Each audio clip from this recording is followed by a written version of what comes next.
રામનો જન્મ. રામ અને એમના ભાઈઓનો જન્મ થયો એ પહેલા દશરથ રાજા અને એમની પટરાણી કૌશલ્યાને શાંતા નામની એક દીકરી હતી. કૌશલ્યાની મોટી બહેન વર્ષિણી અને એના પતિ રોમપદ રાજાને કોઈ સંતાન નહોતું. રોમપદ અને દશરથ બંને એક જ આશ્રમમાં ભણ્યા હોવાથી પરમ મિત્રો હતા.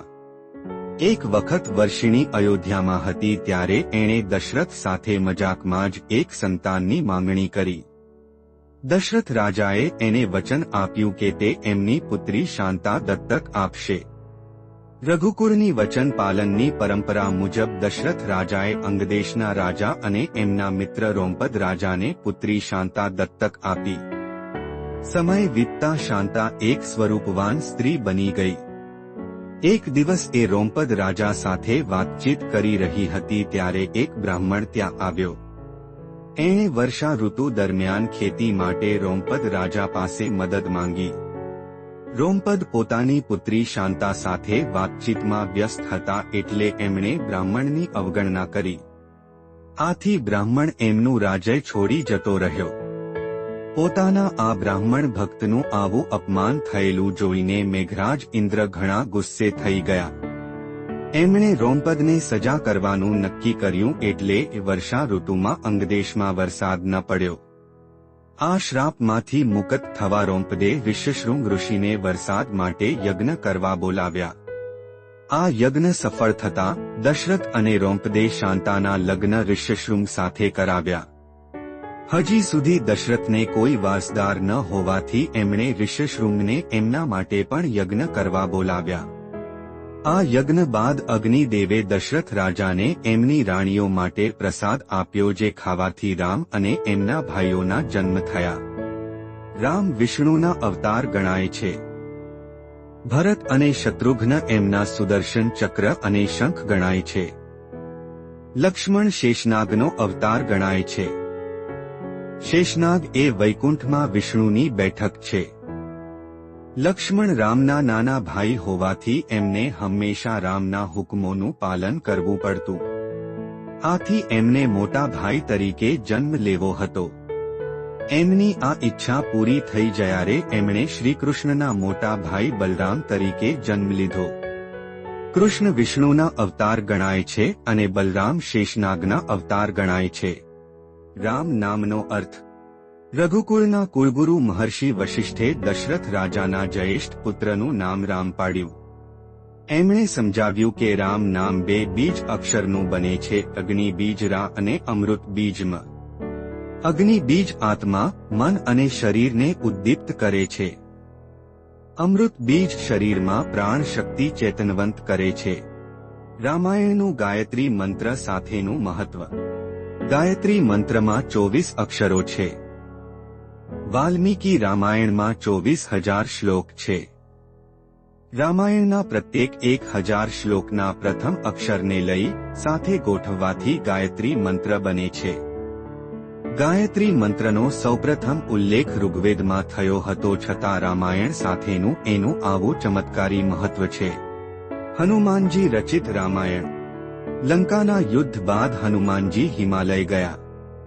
ભગવાન રામ પ્રત્યેના આદરને લઈને એમણે હિમાલયની પર્વતમાળામાં પોતાના નખ વડે રામચરિત રામાયણ લખ્યું. મહર્ષિ વાલ્મીકી એમનું રચિત રામાયણ હનુમાનજીને બતાવવા ગયા ત્યારે એમણે પર્વતમાળા પર હનુમાનજીએ રચેલ રામાયણ વાંચ્યું. વાલ્મીકીને લાગ્યું કે એમના રામાયણ કરતાં હનુમાનજીએ રચેલ રામાયણ ચઢિયાતું છે. આથી એમને લાગ્યું કે એમણે રચેલ રામાયણની કોઈ નોંધ નહીં લેવાય. આ જાણીને હનુમાનજીએ એમનું પોતાનું રચેલ રામાયણ ફેંકી દીધું. આ જોઈ વાલ્મીકી મૂંઝવણમાં મુકાઈ ગયા. એમણે કહ્યું કે હનુમાનજીની કીર્તિનું વર્ણન કરવા તેઓ ફરી જન્મ લેવાનું પસંદ કરશે. લક્ષ્મણની 14 વર્ષની અનિદ્રા. લક્ષ્મણ જ્યારે રામ સાથે 14 વર્ષના વનવાસમાં જઈ રહ્યા હતા ત્યારે એમની પત્ની ઉર્મિલા પણ એમની સાથે જ જવા માંગતી હતી. પરંતુ લક્ષ્મણે એને ઘરે જ રહેવા કહ્યું. વનમાં લક્ષ્મણે રાત દિવસ રામ અને સીતાનું રક્ષણ કરવાનું હતું. આથી એમણે નિંદર ઉપર વિજય મેળવવા નક્કી કર્યું. એમણે નિંદરની દેવી નિદ્રાની પૂજા કરી અને પોતાને 14 વર્ષ સુધી નિદ્રામુક્ત કરવા વિનંતી કરી. નિદ્રાદેવીએ લક્ષ્મણને જણાવ્યું કે નિંદરનું સંતુલન જાળવવા માટે એના બદલે બીજા કોઈએ નિંદર લેવી પડશે. આથી લક્ષ્મણે નિદ્રાદેવીને એની પત્ની ઉર્મિલાને નિંદર આપવા વિનંતી કરી. નિદ્રાદેવીએ અયોધ્યાના રાજમહેલમાં જઈને ઉર્મિલાને પૂછ્યું કે તે લક્ષ્મણને બદલે નિંદર લેવા તૈયાર છે. ઉર્મિલા 14 વર્ષ સુધી સૂતા રહીને રામ, સીતા, લક્ષ્મણને મદદ કરવા તૈયાર થઈ. વનવાસના 14 વર્ષ પૂરા થયા અને રામનો રાજ્યાભિષેક થયો તે દિવસ સુધી ઉર્મિલા સૂતા રહ્યા. જો ઉર્મિલાએ આવું ન કર્યું હોત તો લક્ષ્મણ રાવણના પુત્ર મેઘનાદનો વધ ન કરી શક્યો હોત, કારણ કે મેઘનાદને એવું વરદાન હતું કે માત્ર ગુડાકેશ જ એનો વધ કરી શકે. ગુડાકેશ એટલે કે જેણે નિંદરને પરાસ્ત કરી હોય એવી વ્યક્તિ. રામના રાજ્યાભિષેક વખતે લક્ષ્મણ મંદ મંદ હસતા રહેતા હતા. આનાથી બધા અકળાતા હતા. રામે આવું કરવાનું કારણ પૂછ્યું ત્યારે લક્ષ્મણે જણાવ્યું કે 14 વર્ષ સુધી એણે નિંદરને પરાસ્ત કરી છે, પણ હવે નિદ્રાદેવી એની ઉપર કાબૂ લઈ રહ્યા છે. આથી તે નિદ્રાદેવીને વિનંતી કરી રહ્યો છે કે એને થોડીક વધારે ક્ષણો આપે જેથી તે રામનો રાજ્યાભિષેક જોઈ શકે. હનુમાનજીએ રામ સાથે યુદ્ધ કર્યું. એક વખત રામના ગુરુ વિશ્વામિત્રએ રામને યયાતિનો વધ કરવા આદેશ કર્યો. આ જાણીને યયાતિએ હનુમાનજી પાસે મદદ માંગી. યયાતિનો વધ કરવા માટે રામ આવી રહ્યા છે એ જાણ્યા વગર જ હનુમાનજીએ યયાતિને વચન આપી દીધું કે કોઈ પણ પ્રકારના સંકટ સામે એનું રક્ષણ કરશે. આમ હનુમાનજીએ રામ સાથે યુદ્ધમાં ઉતરવું પડ્યું. રામ તો એમના ગુરુ વિશ્વામિત્રના આદેશનું પાલન કરવા માટે યયાતિ સામે લડતા હતા, એટલે એમણે બ્રહ્માસ્ત્રનો ઉપયોગ કર્યો. પરંતુ હનુમાનજીએ એમના ભગવાન રામ સામે કોઈ પણ શસ્ત્રનો ઉપયોગ ન કર્યો. હનુમાનજી તો યુદ્ધભૂમિમાં રામ નામનું રટણ કરતા ઊભા રહ્યા. રામ નામ રટા હનુમાનજી પર રામના ધનુષમાંથી નીકળતા તીરની કોઈ જ અસર થતી નહોતી. રામ નામનું રટણ જ એમનું રક્ષણ કરતું હતું. છેવટે રામે નમતું જોખ્યું. ગુરુ વિશ્વામિત્રએ હનુમાનજીની રામ પ્રત્યેની આવી ભક્તિ અને એમનું શૌર્ય જોઈને રામને એમના આદેશમાંથી મુક્ત કર્યા. એમણે હનુમાનજીને વીર હનુમાન એવું નામ આપ્યું. રાવણ પરના વિજયમાં અંગદની મહત્વની ભૂમિકા. લંકાના યુદ્ધમાં માત્ર રાવણ જ રામ અને એમની વાનરસેના સામે યુદ્ધ કરવા હયાત રહ્યો ત્યારે એણે પોતાના વિજય માટે એક યજ્ઞનું આયોજન કર્યું. રામ જાણતા હતા કે રાવણ એનો આ યજ્ઞ છોડી ન શકે. રામે વાલીના પુત્ર અંગદને આ યજ્ઞને અપવિત્ર કરી એનો નાશ કરવા કહ્યું. અંગદ એની વાનરસેના લઈને રાવણના મહેલમાં ગયો. ત્યાં એમણે હિંસાચાર કરી દીધો. છતાં રાવણ પર એની કોઈ જ અસર ન થઈ. રાવણનું ધ્યાન દોરવા અને એને યજ્ઞ છોડવા મજબૂર કરવા માટે અંગદ રાવણની પત્ની મંદોદરીને વાળથી પકડીને રાવણ સામે ઢસડી લાવ્યો. તેમ છતાં રાવણનું ધ્યાન દેવોને પ્રસન્ન કરવા યજ્ઞમાં જ હતું. આથી મંદોદરીએ એને મદદ માટે આજીજી કરી. મંદોદરીએ એને ટોણો માર્યો કે રામ એમની પત્ની માટે શું કરે છે તે જુઓ. રામે તો સીતા માટે રાવણ સામે યુદ્ધ કર્યું હતું. આથી રાવણ યજ્ઞ છોડવા મજબૂર બન્યો.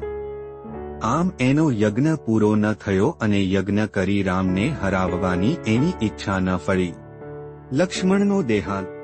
સીતા ધરતીમાં સમાઈ ગયા પછી રામને લાગ્યું કે ધરતી પરનું એમનું અવતાર કાર્ય સમાપ્ત થયું હોવાથી વૈકુંઠમાં પાછા ફરવાનો વખત આવી ગયો છે. રામ જાણતા હતા કે હનુમાનજી કોઈ પણ સંજોગમાં મૃત્યુના દેવ યમને એમની નજીક નહીં આવવા દે. હનુમાનજીનું ધ્યાન બીજે દોરવાય એટલા માટે રામે એમની વીંટી પાતાળમાં ફેંકી દીધી અને હનુમાનજીને એ વીંટી લઈ આવવા કહ્યું. હનુમાનજી ગયા એટલે રામે યમને બોલાવ્યા. યમે એવી શરત મૂકી કે એમની અને રામ વચ્ચેની વાતચીત ગુપ્ત રહેવી જોઈએ. જો કોઈ એમની વાતચીતમાં અવરોધ કરે તો રામે એ વ્યક્તિનો વધ કરવો. આથી રામે લક્ષ્મણને દ્વાર પર પહેરો ભરવા કહ્યું. કોઈ પણ એમની અને યમ વચ્ચેની વાતચીતમાં અવરોધ કરવા ન આવે એની ખાતરી રાખવા કહ્યું.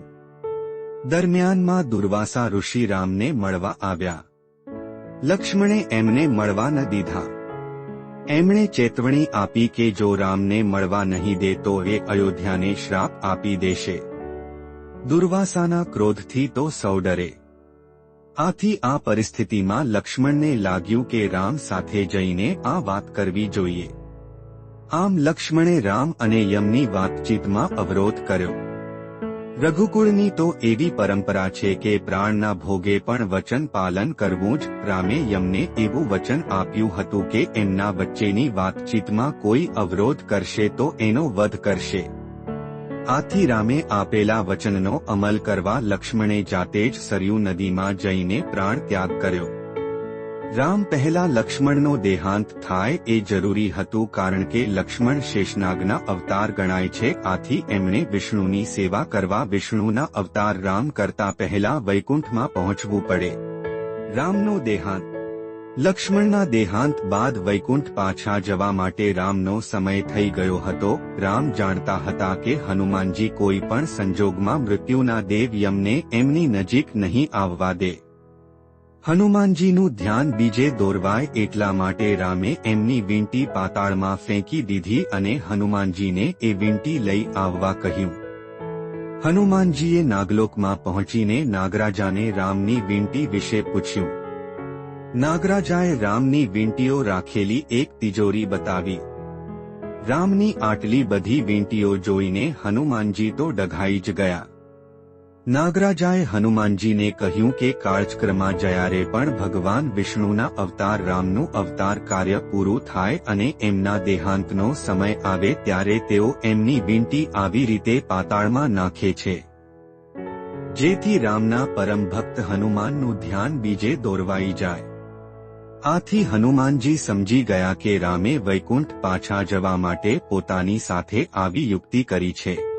તો મિત્રો, તમને રામ ભગવાનની કહાની ગમી હોય તો અમારી આ યુટ્યુબ ચેનલને સબસ્ક્રાઇબ કરી લેજો, જેથી કરી આવી અવનવી કહાની તમને રોજે મળતી રહે.